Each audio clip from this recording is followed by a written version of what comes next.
Inútil. Es una palabra fea. Es una palabra corta, que sale rápido de la boca pero que pesa. Pesa más que un saco de maíz mojado.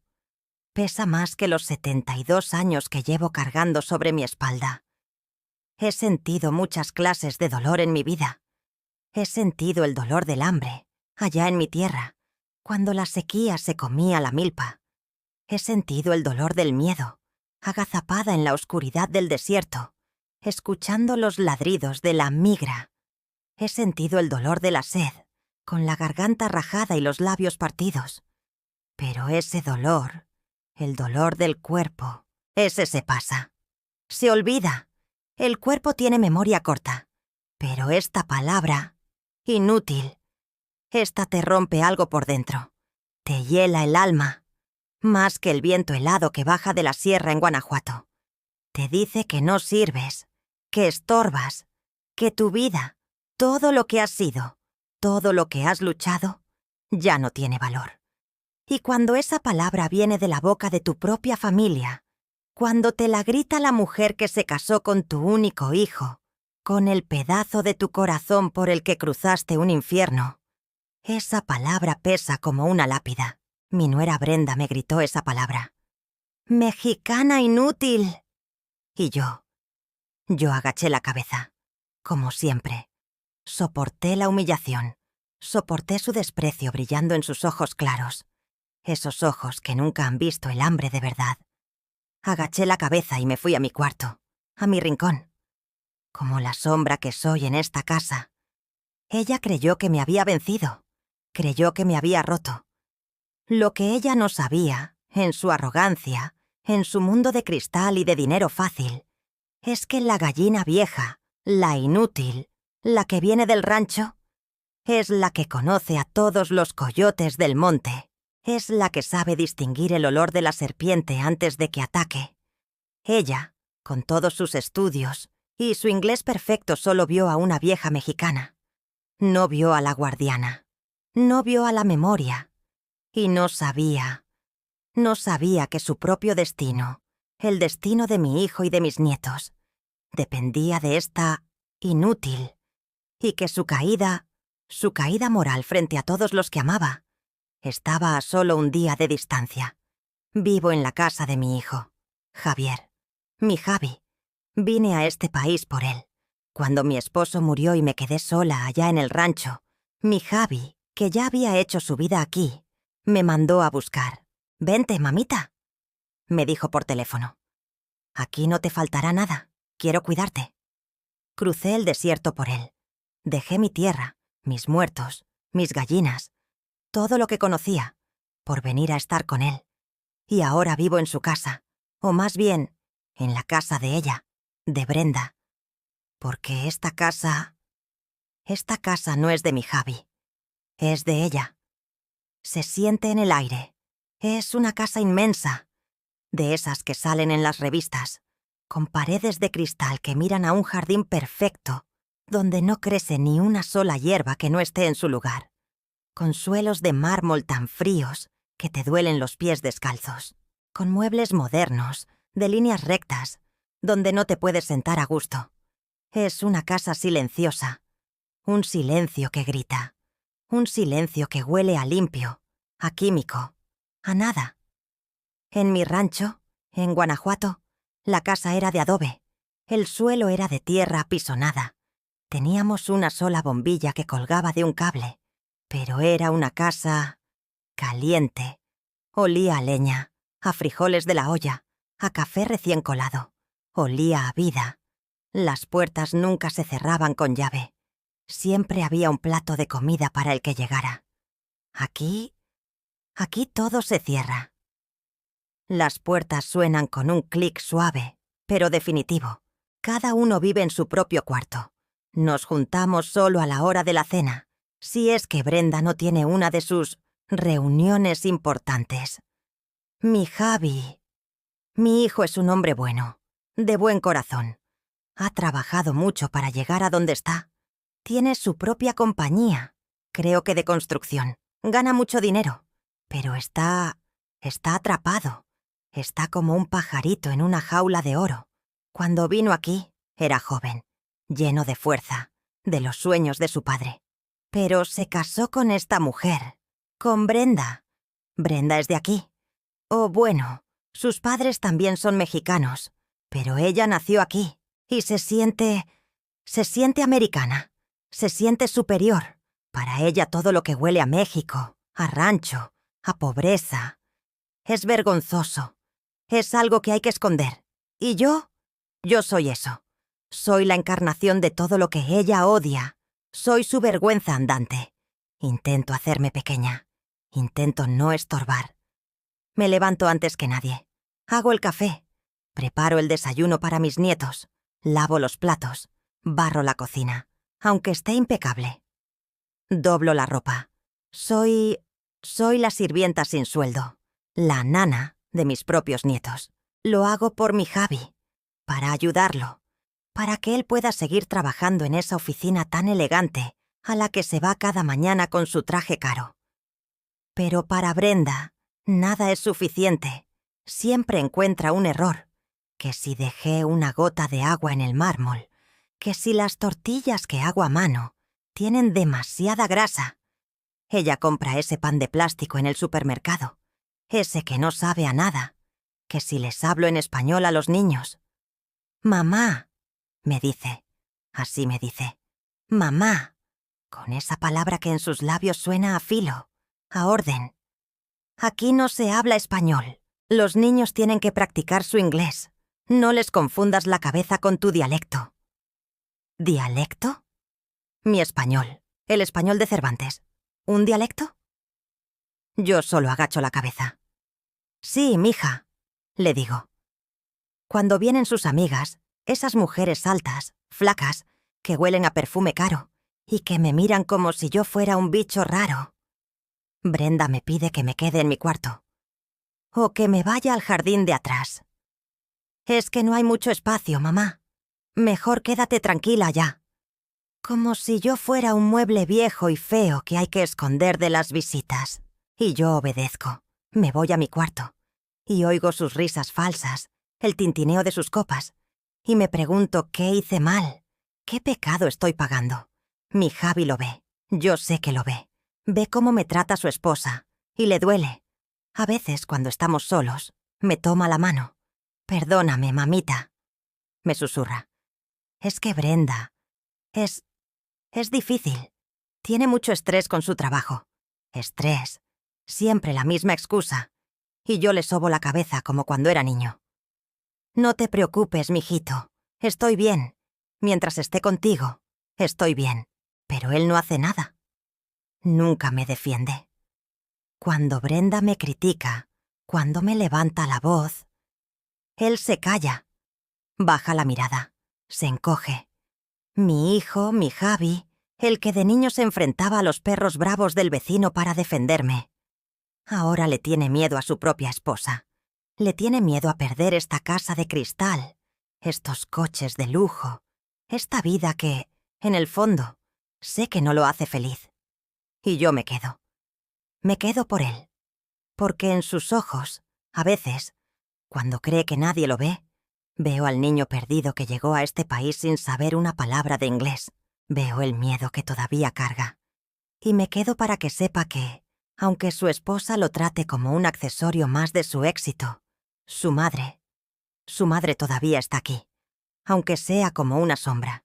Y me quedo, sobre todo, por ellos, por mis nietos, Carlitos y Sofía. Son mi sangre. Son el pedacito de Guanajuato que logré plantar en este cemento frío. Son mi única alegría verdadera en esta casa. Carlitos tiene 8 años. Sofía, 6. Son niños buenos, cariñosos. A ellos no les importa mi ropa vieja ni mi acento. A ellos les gustan mis historias. Les gustan mis manos ásperas. Les gusta el olor de mis tortillas. Pero Brenda, ella los está envenenando, poco a poco. Les enseña a tenerme lástima, o peor, vergüenza. No hagan ruido, que la abuela está durmiendo, aunque sean las 3 de la tarde. No coman eso que les da la abuela, que les va a hacer daño. Háblenle en inglés, niños, que practique. como si yo fuera una mascota tonta. Les prohíbe que me hablen en español. «Ustedes son americanos, no mexicanos», les dice. Americanos. Como si una cosa quitara la otra. Como si tuvieran que elegir. Y los niños, que son listos, que ven quién manda en la casa, empiezan a responderme en inglés. «Grandma, I'm fine». Y mi corazón se hace chiquito. Siento que me los están robando, que están cortando el último hilo que me une a mi sangre, a mi tierra. Pero yo soy terca, soy hija de campesinos, sé esperar, sé aguantar y sé luchar en silencio, a escondidas. Cuando Brenda no está, cuando se va a sus gimnasios, a sus reuniones, yo me siento con ellos, en el suelo de su cuarto de juegos, y les hablo en español. Les cuento las historias que mi abuelo me contaba, las historias del charro negro, de la llorona, del conejo en la luna. Les canto las canciones de cuna que mi madre me cantó a mí, canciones que hablan de nopales, de estrellas, de maíces de colores. Y ellos me escuchan con los ojos muy abiertos. Tienen hambre, hambre de esa magia, hambre de esas raíces que su madre se empeña en arrancar. ¿De verdad, abue?, me pregunta Carlitos. ¿De verdad el conejo vive en la luna? Claro que sí, mi amor, le digo. Mírala esta noche y verás cómo te saluda. Es mi pequeña guerra, mi resistencia silenciosa. Brenda puede tener la casa, puede tener a mi hijo, pero no tendrá el alma de mis nietos. Esa la estoy sembrando yo, con paciencia, con memoria, con el único tesoro que traje de mi tierra, mis historias. Ella me ve como una vieja inútil, ignorante, analfabeta. Y quizás tenga razón. No fui a la escuela más que 2 años. Apenas sé firmar mi nombre. No entiendo sus contratos, sus números, sus negocios. Pero ella no sabe. No sabe lo que yo sé. No sabe la fuerza que se necesita para ver morir tu cosecha por la helada y volver a sembrar al día siguiente, con la espalda rota y el corazón lleno de fe. No sabe lo que es parir sola en medio del monte. No sabe lo que es caminar 2 noches y un día por un desierto que te quema los pies y te hiela los huesos. Ella no sabe lo que es la supervivencia de verdad. Ella piensa que su mundo de dinero, de apariencias, de conexiones, es el único que existe, que es el mundo real. Y yo he sobrevivido a mundos que ella ni siquiera puede imaginar en sus peores pesadillas. Y por eso yo callo. Y observo. La observo a ella. Observo su prisa, su ambición, su necesidad constante de más dinero, más fiestas, más reconocimiento. Observo a mi hijo, su cansancio, su tristeza oculta. Observo esta casa de cristal, tan bonita por fuera, tan fría por dentro. Y espero, con la paciencia de la tierra, sabiendo que todo lo que sube muy rápido, sin raíces fuertes, tarde o temprano, se cae. Y que cuando se caiga, la única que sabrá cómo volver a sembrar en las ruinas seré yo, la inútil, la jardinera de la memoria. El aire en la casa de cristal se volvió más frío, más tenso. Ocurrió en los últimos meses.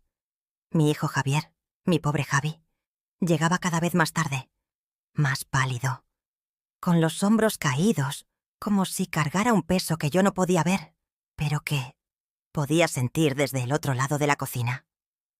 Dejó de comer mis frijoles.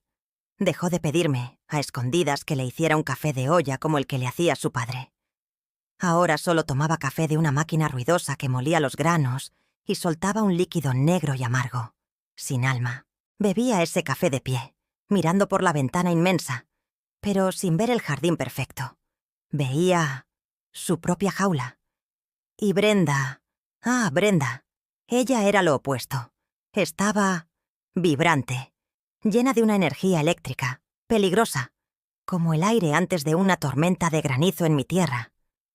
Hablaba por teléfono todo el día, con una voz que yo no conocía, Una voz cantarina, falsa. Usaba palabras en inglés que sonaban a dinero, a poder, inversión, portafolio, expansión. Palabras que para mí no significaban nada, pero que para ella eran el nuevo evangelio. Yo la observaba en silencio, mientras limpiaba el polvo de sus muebles caros. Esos muebles que parecían hechos para mirar, no para sentarse. La veía pasearse por la sala con sus tacones afilados, que sonaban como picotazos en el mármol frío. «Vamos a pasar al siguiente nivel, mamá», me dijo una vez, sin mirarme, mientras firmaba unos papeles en la barra de la cocina. Ella me llamaba mamá, pero sonaba a criada. Javier y yo estamos a punto de cerrar el negocio de nuestras vidas, un negocio que nos pondrá donde merecemos estar, donde ella merecía estar. Mi Javi nunca había hablado de niveles. Él solo quería ser feliz. Pero la felicidad, en esta casa, se mide en metros cuadrados y en marcas de coches. Yo seguía con mi rutina, mi resistencia silenciosa, cuidar de mis nietos, Carlitos y Sofía. Eran mi único refugio cálido en ese palacio de hielo. Brenda estaba tan ocupada con su negocio de la vida que apenas los veía. Les compraba juguetes caros, de esos con luces y ruidos, pero no les daba lo único que ellos querían: tiempo. Así que me los dejaba a mí. «Entretenlos, mamá, que no hagan ruido. Tengo una llamada importante». Y yo los entretenía.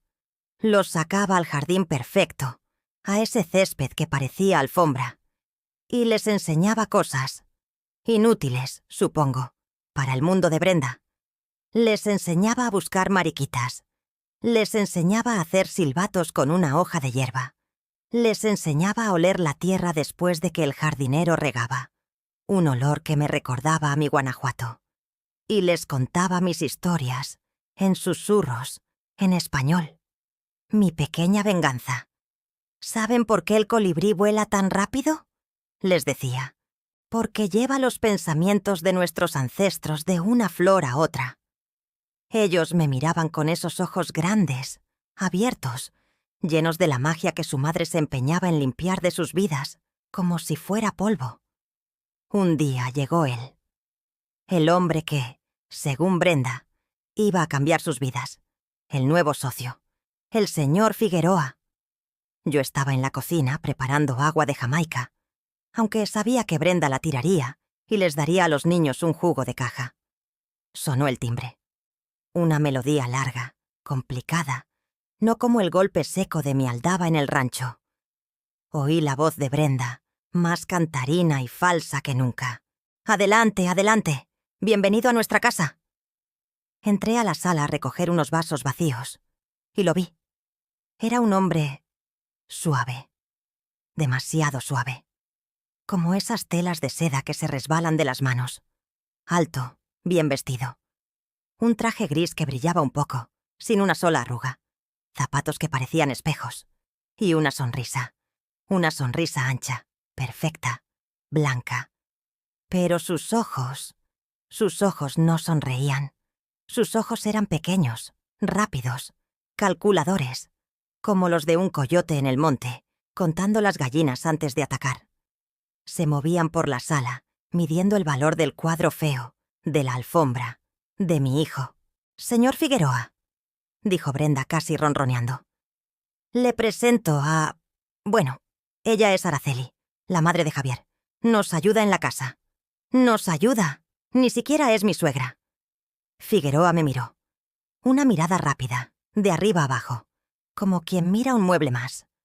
«Mucho gusto, señora», dijo, con un acento que intentaba ser elegante, pero que tenía algo que me raspaba el oído, algo que no era limpio. Asentí en silencio y salí de allí con mis vasos sucios. Pero me llevé su imagen grabada y una sensación fría en la boca del estómago, una sensación que yo conocía muy bien, la misma que sentía en mi pueblo cuando el cielo se ponía de ese color verde amarillento antes de la peor de las granizadas. Peligro. Ese hombre empezó a venir mucho a la casa. Cenas, reuniones. Hablaban hasta tarde en el despacho de Javier. Yo oía sus voces desde la cocina, mientras limpiaba. Risas, brindis. Oía a Brenda, cada vez más eufórica. Y oía a mi Javi, cada vez más silencioso. Yo observaba. Es lo único que una inútil puede hacer. Observaba al señor Figueroa. Observaba cómo le hablaba a Brenda, llenándola de cumplidos, llamándola brillante, visionaria, y veía cómo ella se derretía, cómo se inflaba de orgullo. Y lo observaba cuando hablaba con mi hijo. A Javi no le decía cumplidos, le daba órdenes, con esa misma sonrisa suave, pero con una dureza en la voz. Javier, necesito los planos para mañana.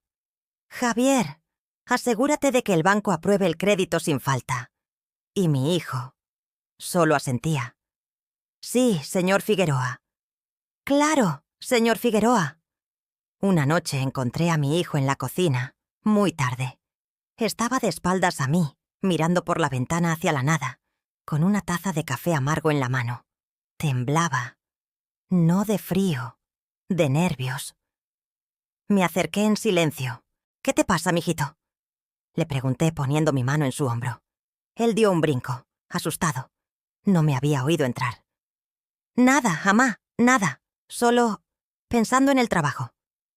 Es ese hombre, ¿verdad? Le dije, mi voz suave pero firme. Ese tal Figueroa. Javier se giró. Vi su cara a la luz de la luna que entraba por la ventana. Estaba pálido, con ojeras profundas. Parecía 10 años más viejo. No, amá, no es nada. Es un negocio grande, eso es todo. Estamos arriesgando mucho. Pero la ganancia será enorme. Brenda dice que esto nos asegurará el futuro. El de los niños. El dinero no es todo, Javi. Le dije repitiendo las palabras que su padre le decía. El dinero viene y va. Pero el honor, cuando se pierde. ¿Honor? Dijo él con una risa amarga. ¿Qué sabes tú de esto? Estos son negocios, amá. No es el rancho. Son otras reglas. Las reglas pueden ser diferentes, mijito. Insistí, sintiendo esa frialdad en mi estómago de nuevo. Pero los hombres son iguales en todas partes. Hay hombres de palabra. Y hay coyotes. Y ese hombre, Javi, ese Figueroa, huele a coyote, huele a trampa. Él me miró. Por un segundo, vi al niño asustado que yo conocía. Vi la duda en sus ojos. Pero luego, la máscara volvió a caer. La máscara del empresario exitoso. No te preocupes, amá.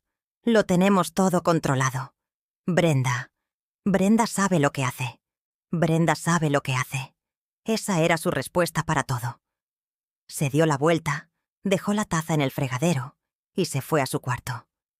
Dejándome sola en la cocina oscura, con mi mal presentimiento creciéndome en el pecho como una masa fría.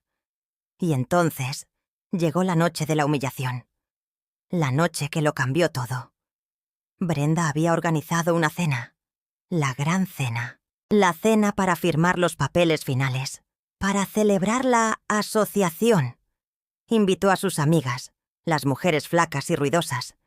Invitó a otros socios de mi hijo. Y, por supuesto, al invitado de honor, al señor Figueroa.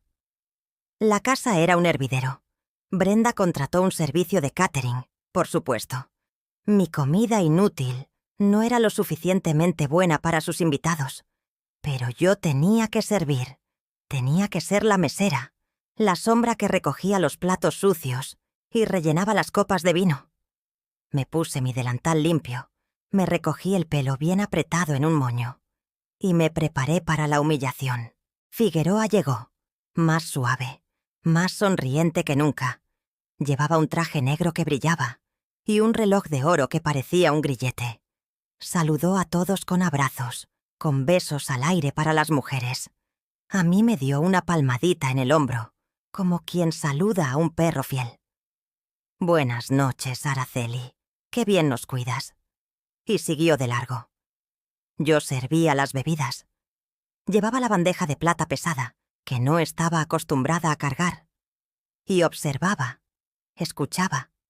Oí a Figueroa hablar de sus inversiones en Dubái, en Singapur. Palabras grandes, exóticas. Oí a Brenda reírse de sus chistes sin gracia, mirándolo con una admiración que daba asco. Oí a mi hijo, Javi, hablar poco, con una voz tensa, forzada. Y mientras oía a Figueroa hablar, mientras escuchaba ese acento suyo, tan peculiar, tan familiar, algo en mi memoria empezó a moverse.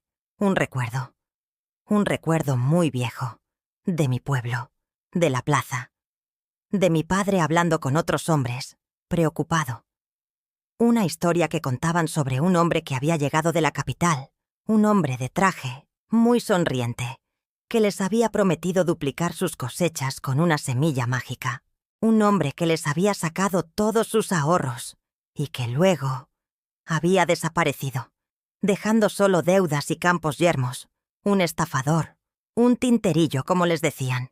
Y ese hombre, decían, tenía un acento muy particular. Un acento que... «Señora, ¿me trae otro whisky?» La voz de Figueroa me sacó de mis pensamientos.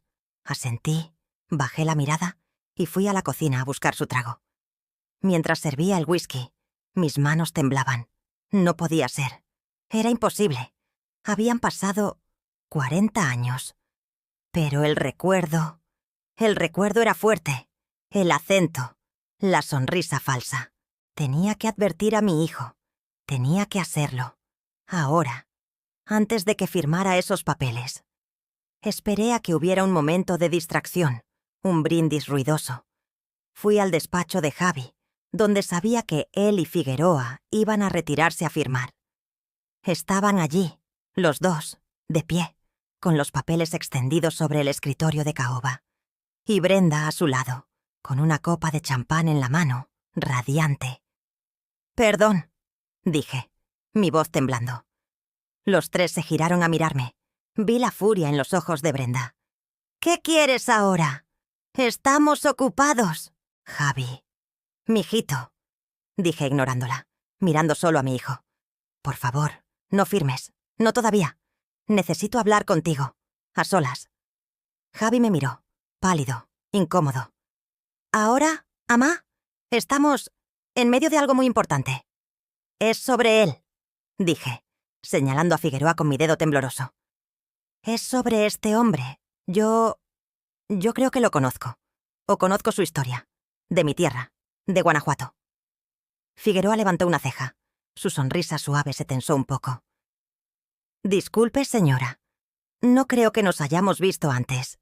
Yo no frecuento Guanajuato. No usted», dije sintiendo una extraña valentía que nacía de mi miedo. Su familia, su acento.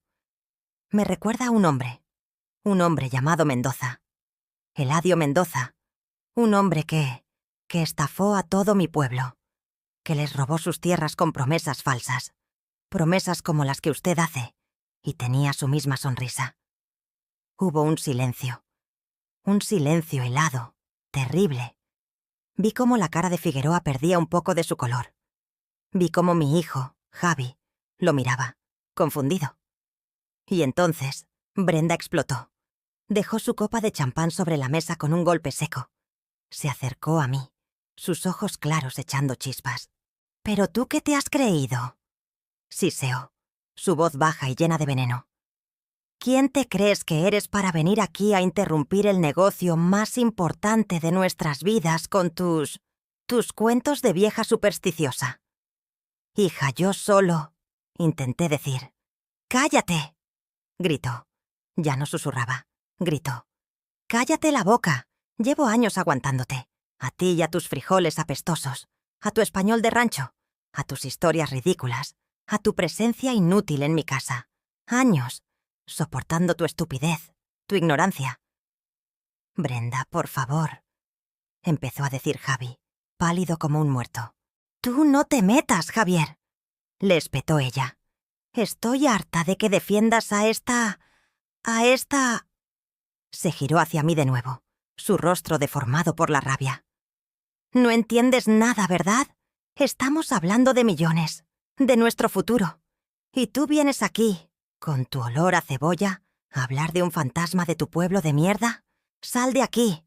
Vete a tu cocina, que es el único lugar donde sirves para algo. Vete. Mexicana inútil. Inútil. La palabra final. La que lo resumía todo. La que me definía en su mundo. Me quedé mirándola. Ya no sentía miedo. Ya no sentía vergüenza. Solo sentía una tristeza inmensa. Y un frío. Un frío que venía de muy adentro. Miré a mi hijo, Javier, mi Javi. Estaba de pie, junto al escritorio, pálido, mirando al suelo, mirando sus zapatos caros. No dijo nada. No me defendió. Dejó que me llamara inútil. Dejó que escupiera sobre mi tierra, sobre mi memoria, sobre mi madre. Esa fue la verdadera humillación. No su grito, sino el silencio de él. Asentí, lentamente. Tienes razón, mija, le dije con una voz muy suave, tan suave que apenas se oía. Soy una inútil. Perdónenme por haberlos molestado. Me di la vuelta. Y caminé.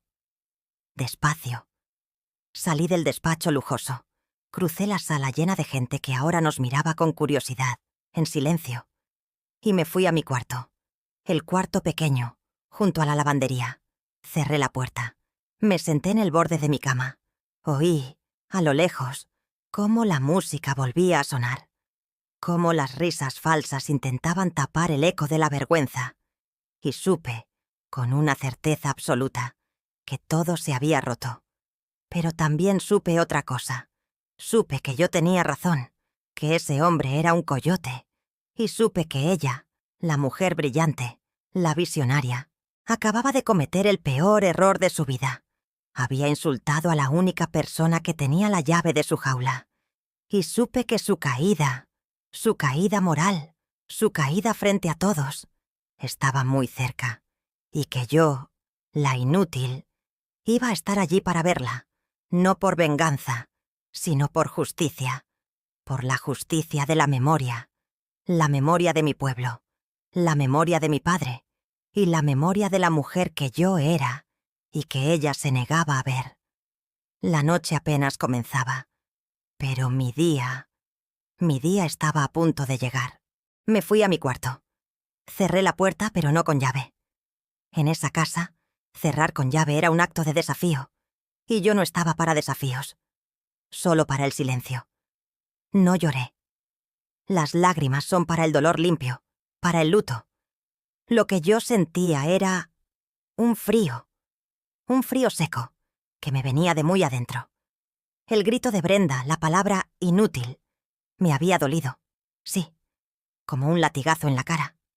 Pero lo que de verdad me había roto algo por dentro, lo que me había helado el alma, fue el silencio de mi hijo, mi Javi, mi niño, por el que crucé el desierto, por el que dejé mi tierra, mis muertos. Se quedó allí parado, pálido, mirando sus zapatos caros.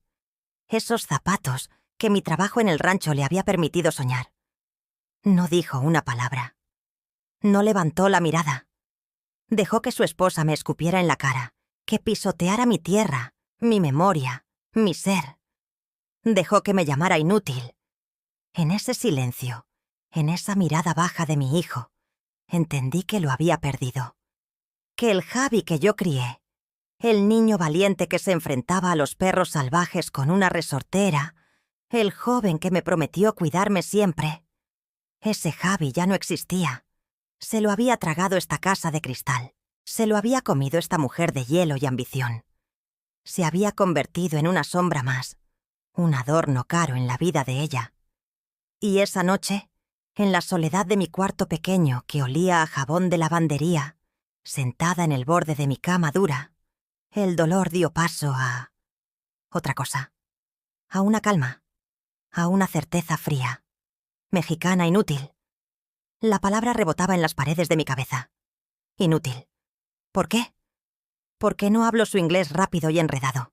Porque no entiendo sus negocios, sus papeles que suben y bajan, sus inversiones. Porque mis manos huelen a cebolla y a cilantro, y no a perfume francés. Porque mi sabiduría es de tierra, es de sol, es de observar a la gente, no de leer libros de contabilidad. Y por eso soy inútil. Pero mientras pensaba en eso, mientras saboreaba el veneno de esa palabra, la imagen de él volvió. Figueroa. El señor Figueroa. Su sonrisa suave como la seda, sus zapatos brillantes como espejos, y sus ojos. Esos ojos pequeños, rápidos, que no sonreían. Ojos de coyote, y su acento. Ese acento cantadito, que resbalaba en las palabras, que endulzaba las frases. ¿Dónde, Dios mío, dónde había oído yo ese acento? Mi advertencia a Javi no había sido un cuento de vieja, había sido un relámpago de memoria, una memoria que venía de muy lejos, de mi otra vida, de Guanajuato.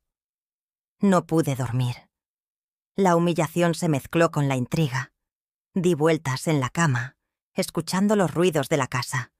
Oí la música de la fiesta que seguía abajo. Oí las risas falsas. Oí, mucho más tarde, el motor del coche de Figueroa al irse. Y oí a Javi y a Brenda subir las escaleras. Discutían en voz baja. Oí la voz de ella, dura, cortante. Y la voz de él, apagada, sumisa. Sí, Brenda. Perdón, Brenda. Tienes razón, Brenda. Me tapé los oídos con la almohada. No por el ruido, por la vergüenza. La vergüenza de mi hijo. Y entonces, en la oscuridad total de la madrugada, el recuerdo vino. Como un pez grande subiendo desde el fondo oscuro de un lago. Vino con un nombre. Eladio. Eladio Mendoza. Me senté de golpe en la cama. El corazón me latía con fuerza. ¡Claro que sí! Don Eladio Mendoza. El hombre del que todo el pueblo habló durante años. El hombre que arruinó a mi compadre Benito, el padrino de bautizo de Javi. El hombre de la sonrisa de oro y el corazón de piedra. Yo era joven entonces, recién casada con el padre de Javi. Y Eladio Mendoza llegó a nuestro rancho. No era de allí. Venía de la ciudad, de Guanajuato capital. Un catrín, decían. Siempre de traje, impecable, con zapatos de 2 colores y un anillo de oro que brillaba bajo el sol. Llegó en un coche grande, negro, que levantaba una nube de polvo.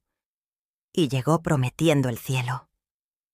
Decía que traía una oportunidad de oro, unas semillas de maíz mágicas, traídas de un país lejano. Decía que esas semillas crecían el doble de rápido, que no necesitaban casi agua, que daban mazorcas grandes como brazos, que nos iba a sacar de la pobreza, que íbamos a ser ricos. Y su voz era música. Era como la del flautista de Amelín. Cantaba las palabras. Tenía ese acento, ese mismo acento que yo había oído en la boca del señor Figueroa. Un acento suave, educado, pero que escondía algo resbaloso. La gente de mi rancho, gente buena, trabajadora, pero desesperada por la sequía de ese año. Le creyó. Mi padre no. Mi padre era desconfiado por naturaleza. «Nadie da duros a 4 pesetas, Araceli», me dijo. «Ese hombre huele a trampa». Pero mi compadre Benito, él sí le creyó. Benito era un hombre de fe, creía en Dios, creía en la bondad de la gente, y estaba desesperado. Tenía muchas deudas. Recuerdo la reunión en la pequeña escuela, Eladio Mendoza de pie, delante de todos, con su traje brillante, explicando las maravillas de sus semillas, mostrando fotos falsas de cosechas milagrosas, prometiendo el paraíso, y la gente, hipnotizada, sacando sus pocos ahorros. Benito fue el primero. Vendió 2 vacas y le dio todo el dinero.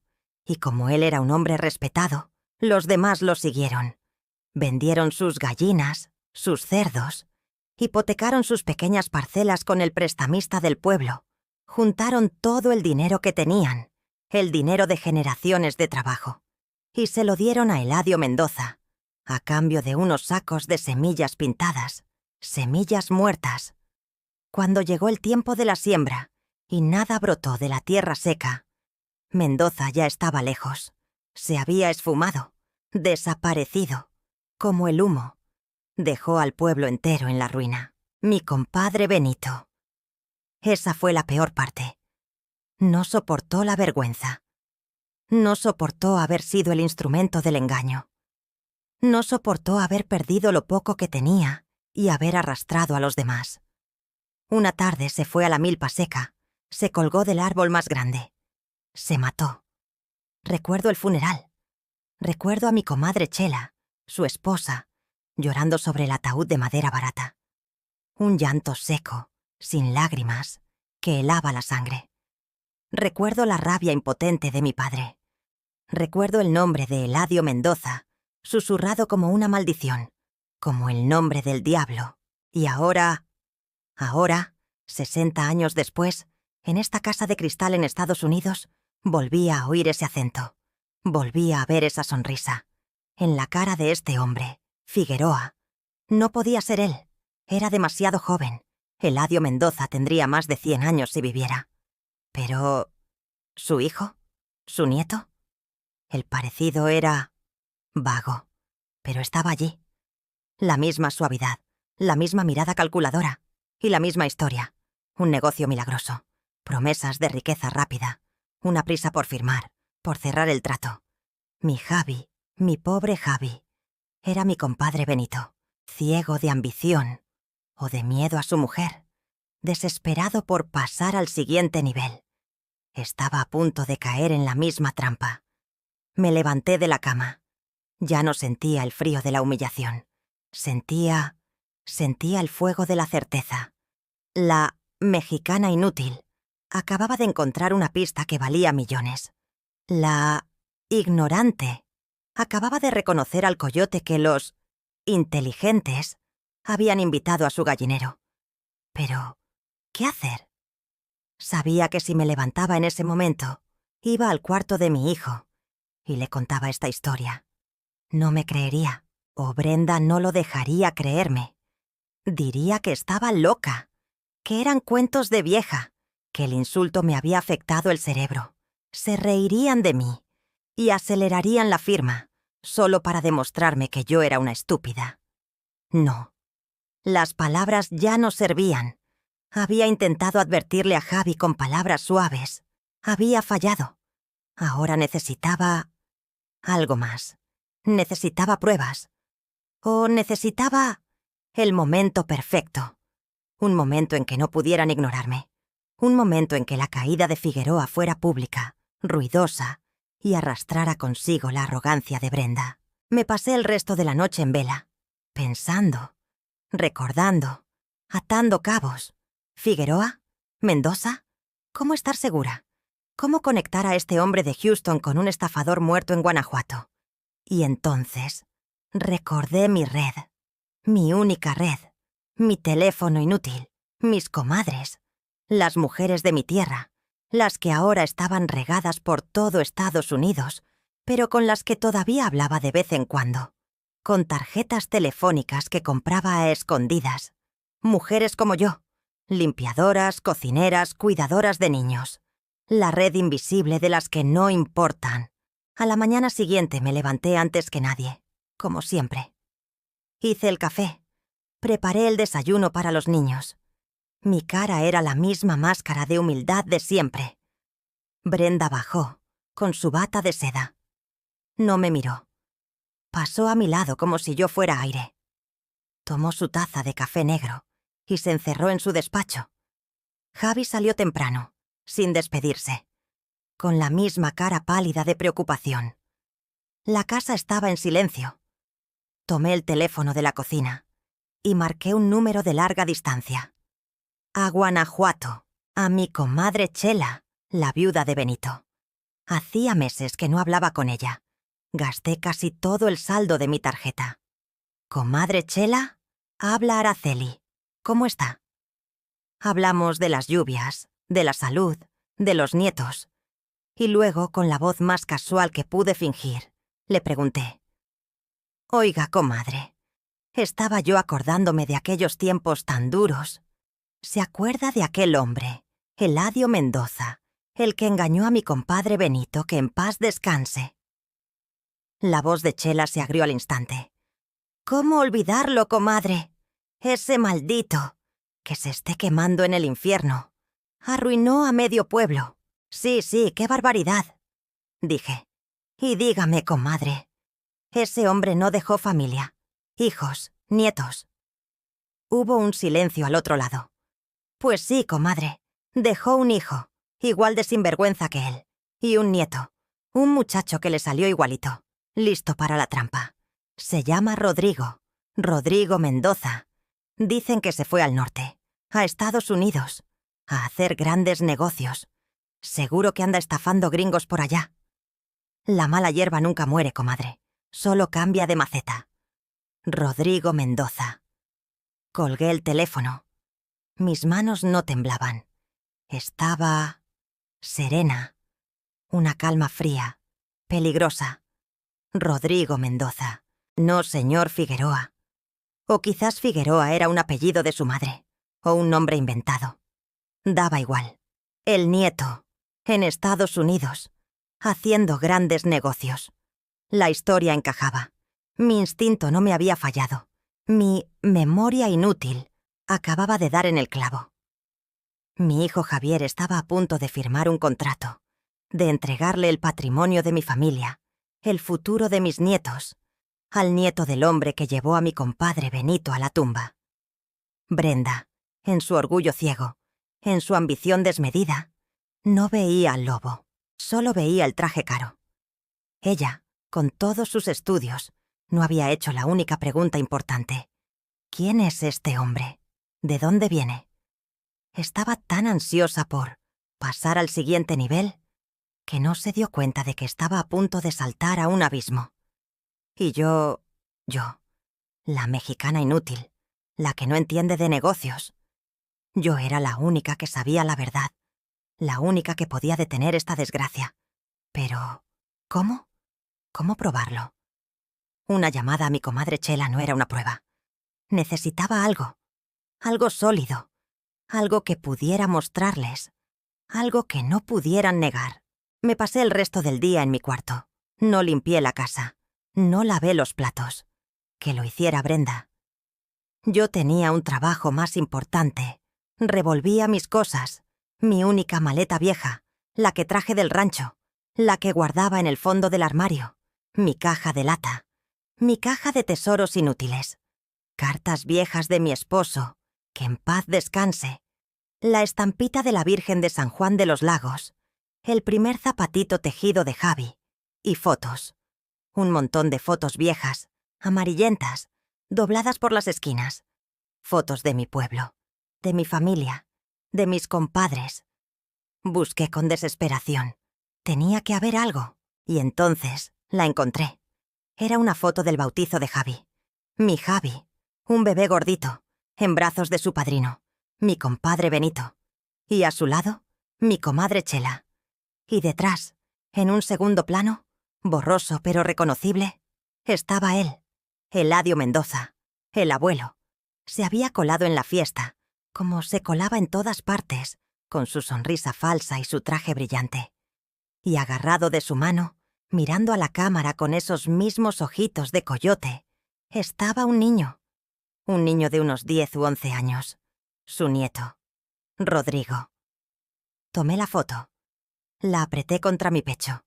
Era mi única bala, mi única arma, la cara del estafador.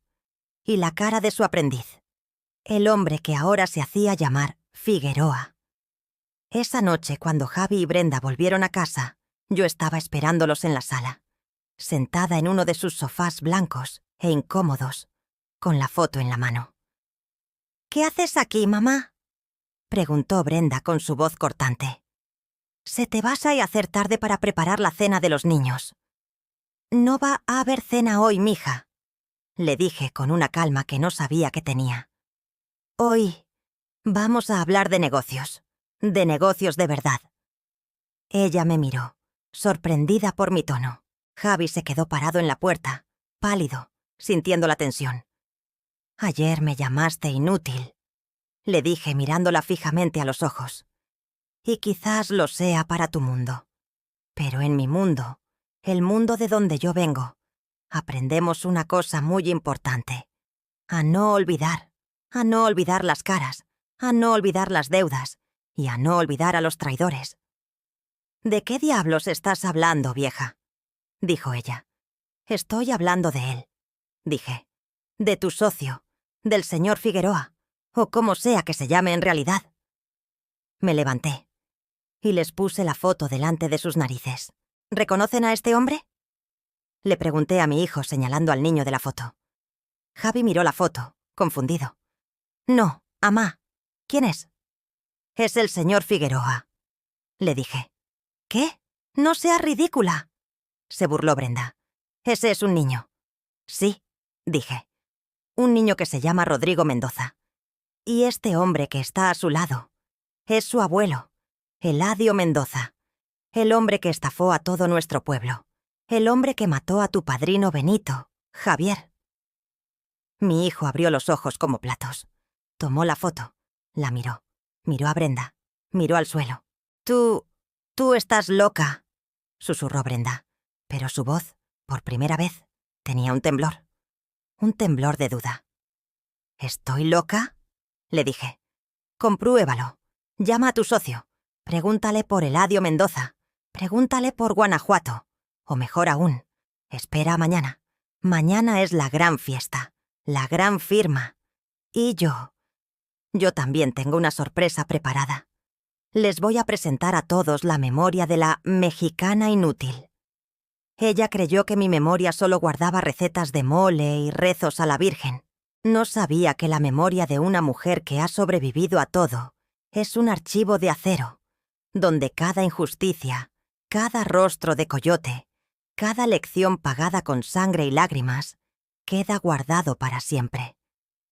Si tú también crees que la sabiduría de nuestros mayores, esa que a veces desprecian por vieja o inútil, es en realidad un tesoro que no tiene precio, un escudo que nos protege. Comenta, honro mis raíces. ¿De qué país o estado cargas la historia de tu familia? ¿Y qué lección inútil de tus abuelos te ha salvado la vida? Y por favor, dale like y comparte, para que el mundo recuerde que la experiencia no es inútil, es un arma, es nuestra herencia más poderosa. Esa noche la casa de cristal tembló. Oí gritos, oí llantos, oí el miedo, por primera vez, en la voz de Brenda. Oí a mi hijo Javi hacer llamadas, con una voz dura, nueva, que no le conocía. La investigación había comenzado. La duda había sido sembrada. Y yo me fui a mi cuarto, guardé mi foto y me dormí. Por primera vez en mucho tiempo, dormí en paz. Sabía que la caída de ellos, de los arrogantes, estaba cerca, y que la inútil, por fin, había demostrado su valor. La batalla final sería mañana, en la fiesta, y yo iba a tener el mejor asiento. La fiesta. Por supuesto que la fiesta siguió en pie. ¿Cómo iba Brenda a cancelar su gran triunfo? ¿Cómo iba a admitir, ni siquiera ante sí misma, que la advertencia de una vieja inútil le había sembrado la duda? No. El orgullo es un caballo ciego, que galopa directo al precipicio sin ver el borde. Así que al día siguiente la casa de cristal se llenó de ruido, de música que no tenía corazón, de flores carísimas que no tenían olor, de gente como Brenda, hombres con trajes que valían más que mi casa en Guanajuato, mujeres delgadas, estiradas, que me miraban con la misma cara de indiferencia con la que miraban los muebles. Hablaban en ese inglés rápido, lleno de risas falsas, que para mí suena a latas vacías, rodando por el suelo. Brenda me había dado mis órdenes por la mañana, con la cara pálida por la noche de insomnio, pero con la voz más dura y cortante que nunca. «Usted», me dijo, «ni siquiera mamá. Usted se quedará en la cocina, ayudará al personal del catering, servirá las bebidas y mantendrá la boca cerrada. ¿Entendió? Una palabra más de sus estupideces. Y le juro que hago que Javier la mande de vuelta a su rancho polvoriento». Yo asentí, con mi máscara de humildad bien puesta. «Sí, mija». ¿Mandarme a mi rancho? Ojalá. Pero yo sabía que no podía irme. Mi hijo Javi me lo había suplicado anoche, después de que ella se fue a dormir. Vino a mi cuarto. Se sentó en mi cama, como un niño perdido. «Mamá, perdóname», me dijo, llorando en silencio. «Perdóname por lo de ayer. Brenda está muy presionada». Le mostré la foto, la de mi compadre Benito, y le conté la historia del robo, de la estafa, del suicidio. Vi cómo su cara se descomponía. «¿Ese niño es Figueroa?», preguntó. «No lo sé, Javi», le mentí un poquito. «Pero se parece mucho. Y el abuelo es idéntico al diablo que recordamos. Tienes que tener cuidado». Él había pasado la noche en su despacho, haciendo llamadas, investigando. Supe que la duda, mi duda, por fin lo había despertado. Por eso Brenda estaba tan furiosa. Así que acepté mi papel, la sirvienta silenciosa. Me puse mi delantal limpio, me amarré el pelo con fuerza y me preparé para la batalla. Yo no tenía millones, ni trajes caros, ni palabras en inglés. Mi única arma era la paciencia. Y una foto. Una foto amarillenta guardada en el bolsillo de mi delantal, junto a mi pecho. El fantasma de mi compadre Benito había venido a la fiesta. Yo servía los bocadillos. Esos canapés diminutos que parecen comida de muñeca. Y observaba. Mi invisibilidad, la misma que Brenda usaba para humillarme, se convirtió en mi mejor escudo. Nadie me veía, así que yo podía verlos a todos. Veía a Brenda, la anfitriona perfecta, riendo, tocando el brazo de sus invitados, pero con una rigidez en el cuello, con una mirada rápida que se clavaba en la puerta principal cada 2 minutos. Estaba esperando. Y estaba nerviosa. Veía a mi hijo Javi, pálido, en un rincón, con un vaso de whisky en la mano, hablando con sus otros socios, hombres que parecían tan nerviosos como él. La investigación nocturna había dado frutos. Habían olido el humo. Y entonces llegó él. El señor Figueroa, Rodrigo Mendoza. Entró como si fuera el dueño, no solo de la casa, sino del mundo, con su traje gris brillante, su sonrisa blanca, su reloj de oro destellando. Saludó a Brenda con un beso en cada mejilla. «Brenda, querida, qué maravilla de fiesta. Eres la mejor». Se movía por la sala como un tiburón en un acuario. Seguro, elegante, letal. Saludaba a los otros socios, les daba palmadas en la espalda. «Hoy es nuestro gran día, señores. Hoy empezamos a hacer historia». Y yo, desde mi rincón en la cocina, lo miraba. Y sentía una calma fría. La calma del cazador que ve al coyote acercarse a la trampa. Ya no había duda. Era él. El niño de la foto había crecido. Pero los ojos eran los mismos. Pequeños, rápidos, sin luz. Los ojos de Eladio Mendoza. Los ojos del diablo. Serví las copas de champán. Me movía entre los invitados. Invisible. Oía los fragmentos de conversación. Una inversión genial. Figueroa es un genio. Brenda sí que sabe elegir a sus socios. Ella, Brenda, lo escuchaba todo, y su color volvía a sus mejillas. Mi advertencia de anoche se estaba borrando con cada halago. La arrogancia es una mala hierba muy difícil de matar. Finalmente llegó el momento. Brenda tomó una cuchara, dio un golpecito suave a su copa de cristal fino. El sonido brillante cayó las conversaciones. Todos se giraron hacia ella. Se paró en el centro de la sala, junto a Figueroa, que la rodeaba con un brazo por la cintura, como si ya fuera de su propiedad. «Queridos amigos», empezó Brenda, con su voz cantarina, esa voz que tanto odiaba yo. «Gracias por estar aquí. Hoy no es un día cualquiera. Hoy es el día en que esta familia, nuestro negocio, pasa al siguiente nivel». Miró a mi hijo Javi, que seguía en su rincón, pálido.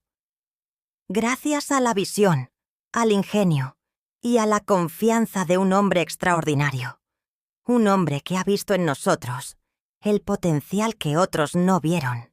Un brindis por mi socio, mi amigo, el genio financiero que revolucionará esta ciudad, el señor Figueroa. Todos levantaron sus copas.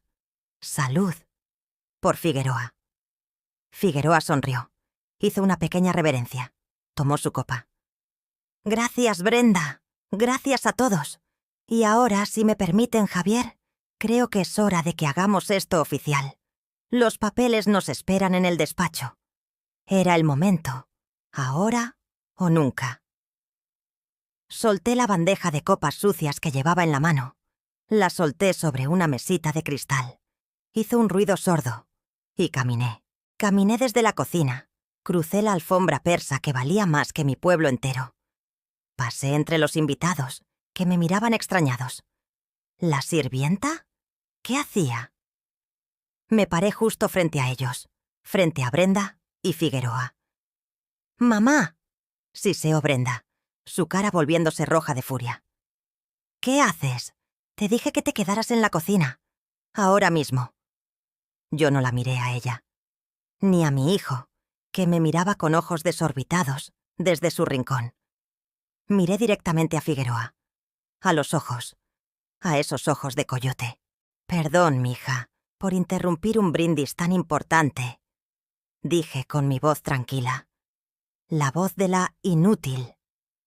«Pero antes de que firmen esos papeles tan importantes, me gustaría contarles a todos una historia de mi tierra, una historia inútil, de gente pobre de Guanajuato. No les tomará mucho tiempo». El silencio en la sala era absoluto. Podía oír el hielo derritiéndose en los vasos. Brenda estaba lívida, a punto de explotar. Figueroa mantenía su sonrisa, pero sus ojos se habían endurecido, se habían puesto alerta. «¡Largo de aquí, vieja loca!», gritó Brenda. «Javier, haz algo, sácala de aquí». Pero Javi no se movió. Estaba paralizado, mirándome. «Es una historia sobre un hombre muy parecido a usted, señor Figueroa», continué, sin dejar de mirarlo. «Un hombre que también llegó a mi pueblo con un traje brillante y una sonrisa suave. Se llamaba Eladio Mendoza». Vi un destello, un pequeño destello de pánico en los ojos de Figueroa, casi imperceptible, pero yo lo vi. La gallina vieja conoce al coyote. Este hombre, don Eladio. Seguí, mi voz llenando la sala silenciosa. También prometió el cielo. Llegó con unas semillas mágicas que iban a hacernos ricos a todos. Mi pueblo, gente buena, gente de fe, gente desesperada. Le creyó. Le dieron todo lo que tenían, vendieron sus animales, hipotecaron sus tierras. Mi compadre Benito, el padrino de mi hijo Javi, que está allí parado, fue el primero en confiar en él. Vi a Javi encogerse en su rincón. Eladio Mendoza tomó todo ese dinero y desapareció. Se esfumó.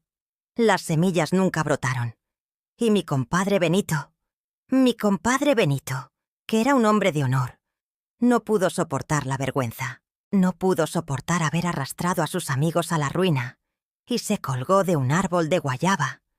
Se oyó un suspiro ahogado en la sala. Las amigas de Brenda me miraban con horror. «¡Qué historia tan trágica, señora!», dijo Figueroa, su voz suave, pero con un filo de acero. «Pero, con todo respeto, ¿qué tiene que ver esa desgracia de su pueblo con nuestra celebración de hoy?». «Tiene que ver», le dije, «que la memoria de una campesina es larga y no olvida las caras, ni los acentos, y su acento, señor Figueroa, es idéntico al de don Eladio». «Esto es absurdo», explotó Brenda.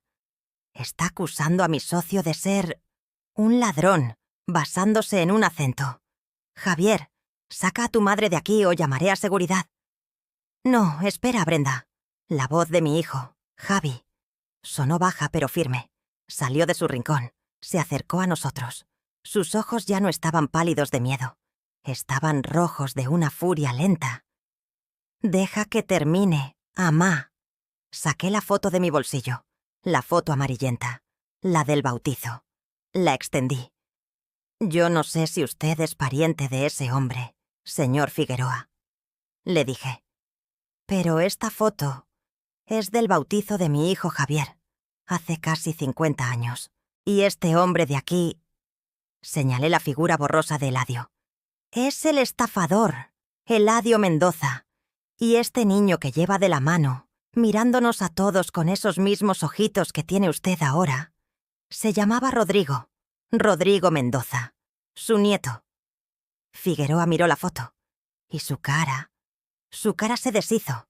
La sonrisa suave se borró como si fuera tiza bajo la lluvia. El color desapareció de su rostro. Vio al niño que fue, y vio al abuelo que le enseñó el oficio. No sé de qué habla», tartamudeó. Pero era demasiado tarde. La máscara se había roto.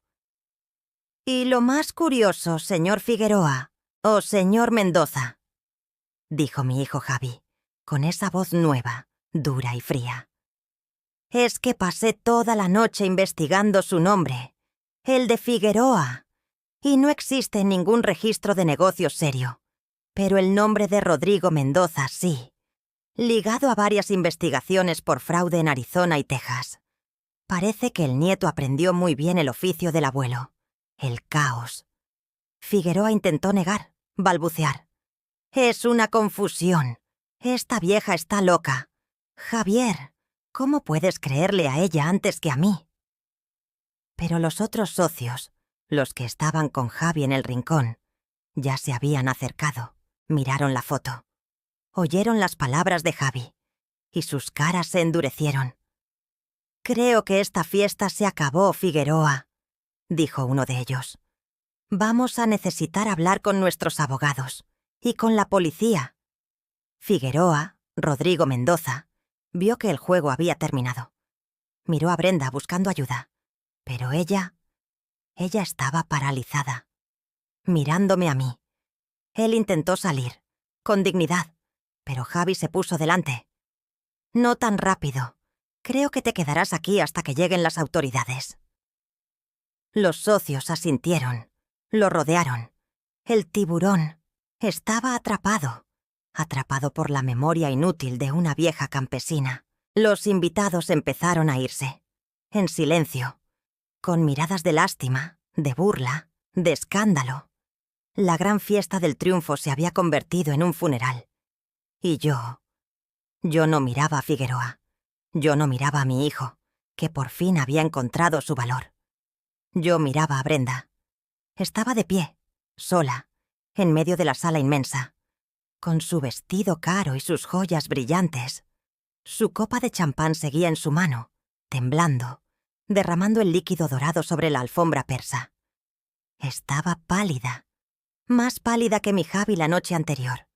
Sus ojos, antes llenos de fuego y de arrogancia, ahora estaban vacíos, muertos. No cayó al suelo, no gritó, no lloró. Su caída fue peor. Fue una caída silenciosa, un derrumbe interior. Todos sus amigos importantes se habían ido, susurrando a sus espaldas.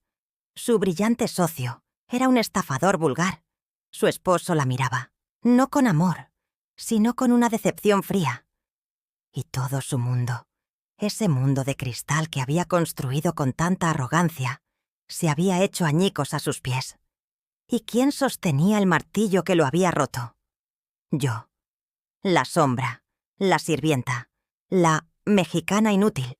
Ella, con todos sus estudios, con su inglés perfecto, con su ambición desmedida, no había podido ver al coyote que tenía delante. Se había dejado cegar por las promesas de dinero fácil. Y yo, la ignorante, la del rancho, la que solo sabe de frijoles y de rezos. Yo lo había reconocido. Lo había reconocido con el arma más poderosa que tengo. Mi memoria. La memoria de mi tierra, de mi gente, de las injusticias que hemos sufrido. La hice caer. Sí, la hice caer frente a toda su familia, frente a todos sus amigos. Pero no la empujé yo. Se cayó ella sola. Se cayó de su pedestal de arrogancia. Se cayó en el abismo de su propio desprecio, de su ceguera.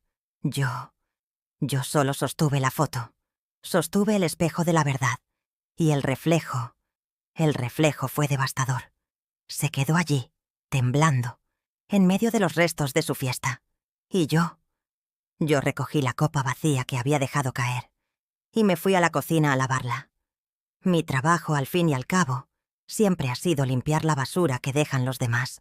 Cuando la fiesta terminó, o más bien, cuando se rompió, cuando los invitados huyeron como cucarachas, cuando se enciende la luz, llevándose consigo sus cuchicheos y sus miradas de lástima.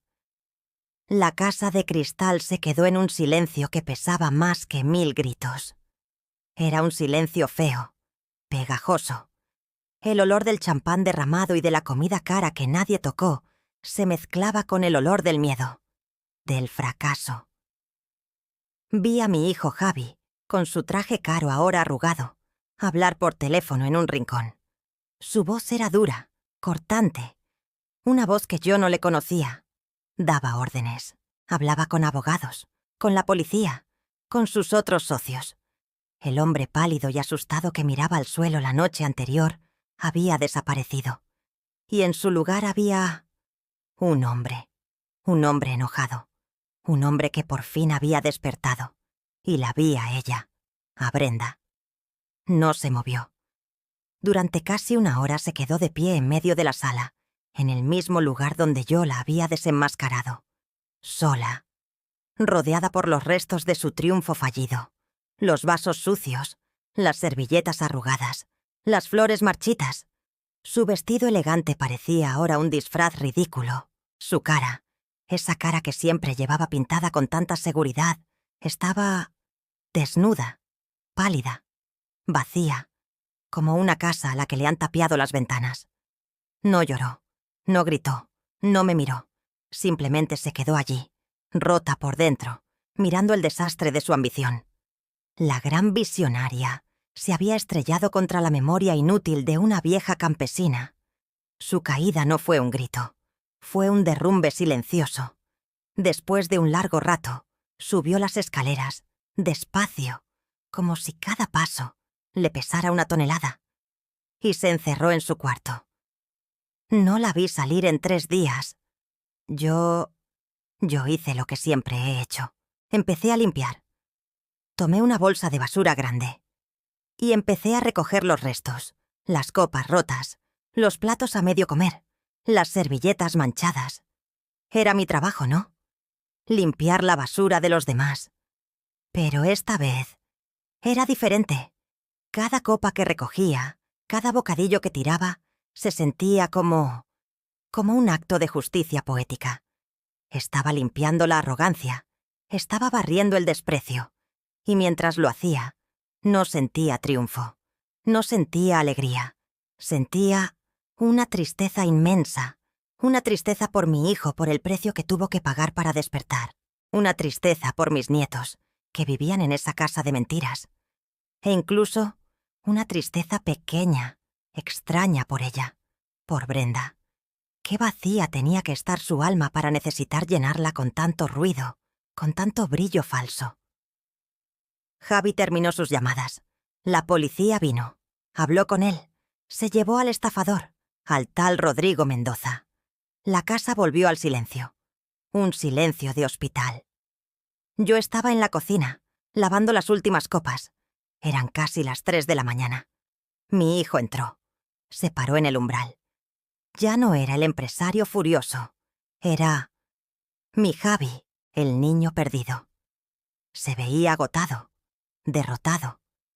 Se sentó a la mesa de la cocina, la mesa donde tantas veces yo había comido sola. Se quedó mirando sus manos, esas manos suaves que no conocían el azadón. Yo seguí lavando, dándole la espalda. No sabía qué decir. No sabía si él me odiaba por haber destruido su gran negocio. «Mamá», dijo con una voz ronca. Me detuve, cerré el grifo, me sequé las manos en el delantal y me giré. «¿Qué pasó con el negocio, mijito?», le pregunté, suavemente. Él negó con la cabeza, sin levantar la vista. Se perdió todo. Habíamos puesto casi todo el capital en esto. Los otros socios. No sé si podré recuperar su confianza. Y el banco nos va a caer encima. Creo que estamos arruinados, amá. Era peor de lo que yo pensaba. Mi verdad, mi memoria. Los había salvado de un estafador, sí. Pero quizás los había condenado a la ruina de todas formas. Me senté frente a él, en la misma silla donde Brenda me ignoraba cada mañana. El dinero va y viene, Javier, le dije repitiendo las palabras de su padre. Pero el honor... Él levantó la vista y por primera vez en años me miró. Me miró de verdad. Sus ojos estaban rojos, hinchados. Y entonces lloró, un llanto silencioso, amargo. El llanto de un hombre que se da cuenta de que ha construido su casa sobre arena. «Perdóname, amá», susurró, y su voz se rompió. «Perdóname. No tienes nada que perdonarme, Javi. Yo no quería...» «No», me interrumpió con una fuerza repentina. «No te pido perdón por el dinero. El dinero. Al diablo con el dinero. Ya veré cómo lo arreglo. Te pido perdón. Te pido perdón por haber sido tan ciego, tan cobarde». Se levantó, vino hacia mí y se arrodilló. Mi hijo, mi Javi, de rodillas frente a mí, en el suelo frío de la cocina. «Mamá, perdóname por haberme olvidado de quién soy, de dónde vengo. Perdóname por haber dejado que esta casa, que este mundo falso, me comiera el alma. Perdóname por no haberte defendido». Y entonces me habló de la noche anterior, del insulto. Me quedé callado. «Amá, te gritó inútil, te humilló, y yo me quedé mirando al suelo, como un cobarde, como un perro. Tenía miedo de ella, miedo de perder todo esto». Movió la mano, señalando la cocina de lujo. «Y hoy me di cuenta. Me di cuenta de que la única inútil aquí era yo. No, peor que inútil. Era un imbécil arrogante, como ella. No digas eso, Javi. Es la verdad, amá. Tú, con tu memoria, con tu sabiduría, tú viste al coyote. Y yo, con mis estudios, con mis negocios, yo lo invité a cenar.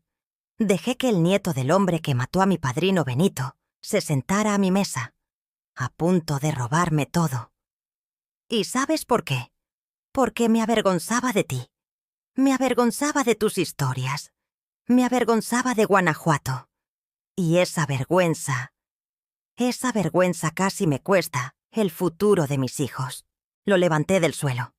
Lo abracé. Mi niño. Mi hombre perdido. Lloró en mi hombro, como cuando era pequeño, y se caía del árbol de guayaba. Y sentí que, en medio de la ruina financiera, yo había recuperado a mi hijo. Esa noche fue el verdadero comienzo. La casa de cristal se rompió. Pero debajo encontramos algo de verdad. La vida cambió después de eso, drásticamente. Brenda salió de su cuarto 3 días después. Era otra mujer. Se le había caído la máscara. Y lo que había debajo era frágil, asustado. Ya no gritaba. Apenas hablaba. Se movía por la casa como una fantasma, irónicamente, como la fantasma que yo había sido durante tanto tiempo. Perdió su brillo, perdió su arrogancia y perdió su poder. No se disculpó conmigo, nunca. Su orgullo era demasiado grande, supongo. Pero una tarde, unas semanas después, yo estaba en la cocina, haciendo tortillas de maíz a mano, como siempre me había gustado.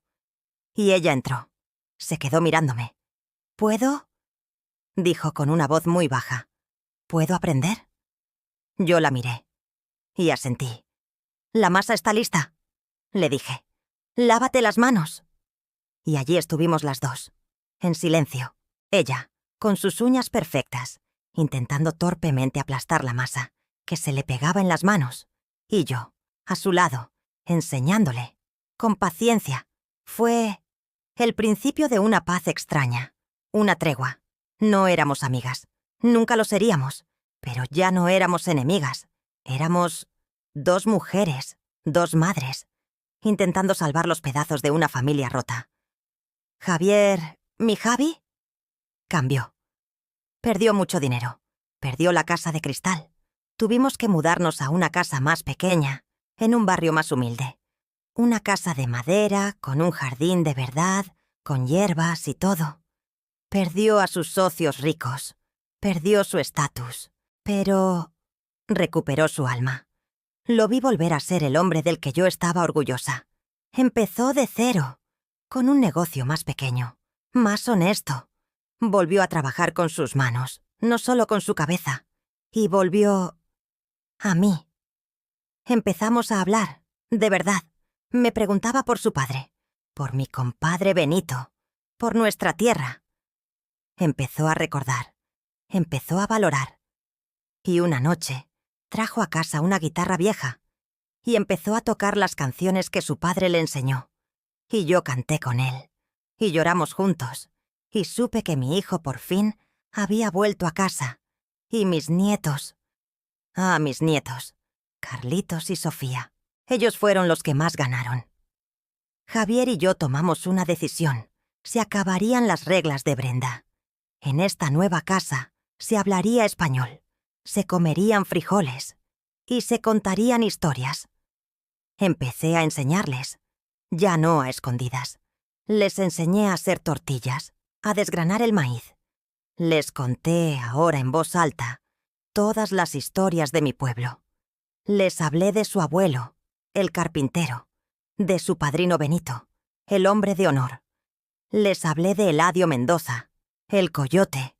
Les enseñé que el mundo está lleno de gente buena y de gente mala, y que la única forma de distinguirlos no es por su traje o su dinero, sino por sus ojos, por sus acciones, por el rastro que dejan.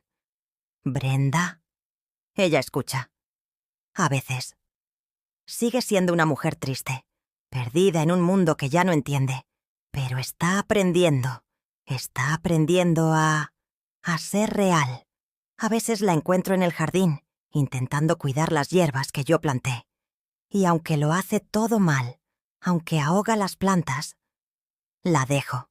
Es su forma de intentar encontrar sus propias raíces. La palabra inútil nunca más se volvió a pronunciar en mi casa. Ese día, en esa fiesta, mi nuera aprendió, de la manera más dura y más cara, el valor de las raíces. Ella, con todos sus estudios de negocios y su ambición de acero, no pudo ver al lobo que tenía delante, aunque yo se lo señalé. Estaba cegada por el brillo del dinero, por el ansia de pertenecer a un mundo que, en el fondo, también la despreciaba a ella por su sangre, aunque ella no quisiera verlo. Y yo, la vieja inútil, la que solo sirve para hacer frijoles y contar cuentos de fantasmas. Yo salvé el patrimonio de mi hijo, no con finanzas, no con inglés, con memoria, con la memoria inútil de mi rancho, con el recuerdo de una injusticia de hace 40 años, con la cara de un estafador que mi pueblo nunca olvidó. Nunca desprecien la memoria de sus mayores. Nunca piensen que saber de dónde vienes, que recordar las historias de tu tierra, es inútil.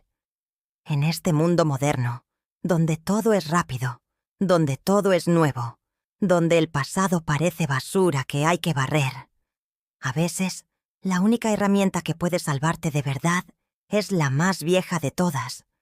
Recordar las caras, recordar las historias, recordar las lecciones que se pagaron con lágrimas y con sangre, recordar quién eres, de dónde vienes y qué valoras. Porque el honor de una familia no se mide por el dinero que tiene en el banco, ni por el tamaño de la casa de cristal donde vive. Se mide por la verdad que se atreve a defender, por el coraje de llamar al coyote por su nombre, y por la fuerza de saber que, aunque el mundo te llame inútil, tú conoces el valor real de las cosas, Y ese es un conocimiento que no se aprende en ninguna universidad. Es un conocimiento que se mama con la leche, se ara con la tierra y se guarda en el corazón, como el tesoro más grande.